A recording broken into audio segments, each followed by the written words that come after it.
The kitchen was a stage, the air thick with anticipation and the low thrum of a hidden melody. A single, electric chord strummed, and a gasp escaped, almost a whisper, "Wow."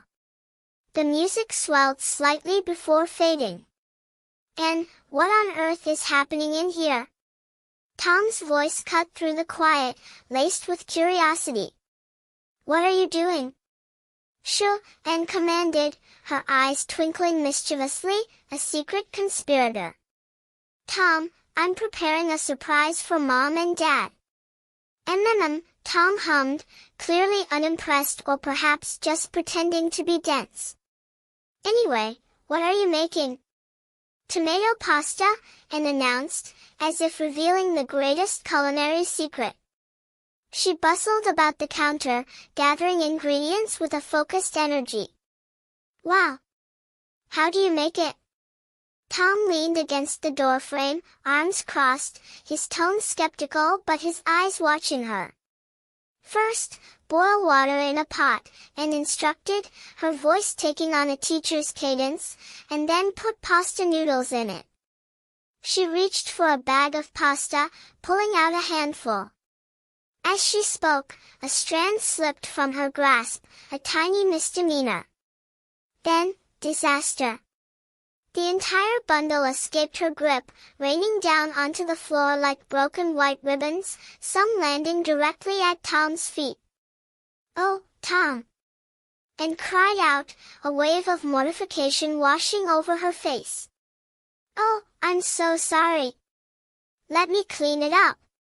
She scrambled, dropping to her knees, scooping pasta off the floor with a flurry of apologies, her cheeks flushed with embarrassment. "Phew," she finally sighed, dusting off imaginary lint from her shirt, relief mingling with annoyance. "What's next?"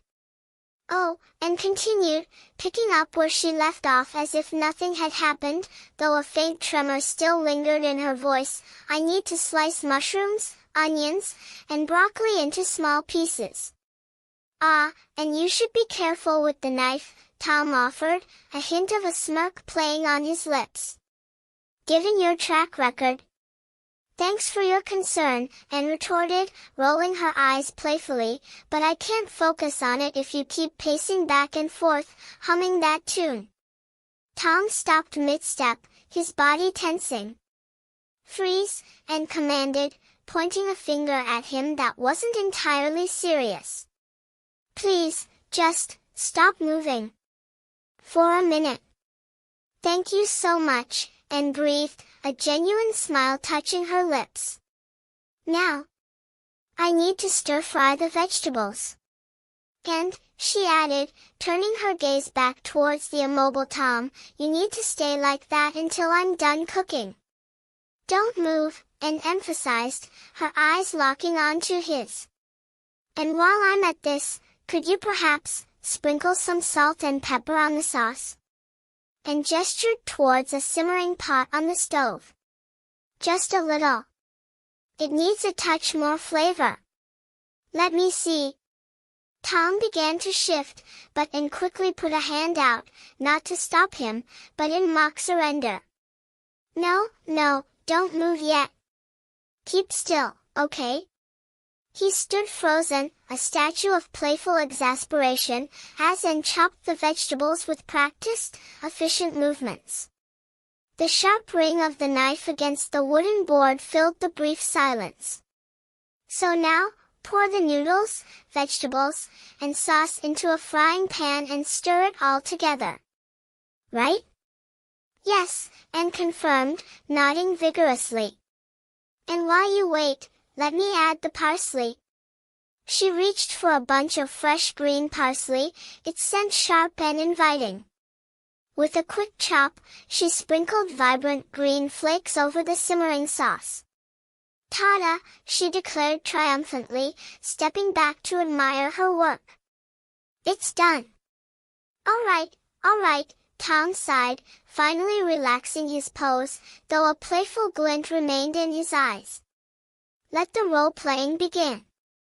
He struck a pose, hands on hips, face scrunched in mock concentration.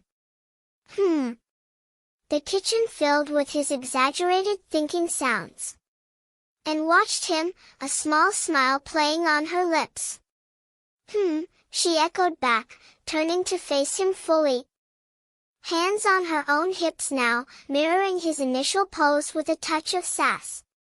Tom's expression shifted, becoming more focused, his eyes narrowing slightly as if truly contemplating something profound. "Oh," he murmured, a low, drawn-out sound that seemed to hang in the air. And tilted her head, a thoughtful expression mirroring his. "Foreign?" she guessed softly, a playful challenge in her tone. The air grew still, charged with an unspoken tension. Then, a new melody began to weave through the space, soft and insistent. Tom's eyes widened almost imperceptibly. "One," he whispered, the single word hanging in the air like a dropped stone, perfectly timed with the first soft note of the music. He held the pose, eyes fixed on Anne, as the music swelled around them, carrying the unspoken story of their moment. The final chord resonated, leaving the kitchen bathed in a quiet aftermath, the lingering scent of parsley and simmering sauce a testament to the brief, beautiful pause.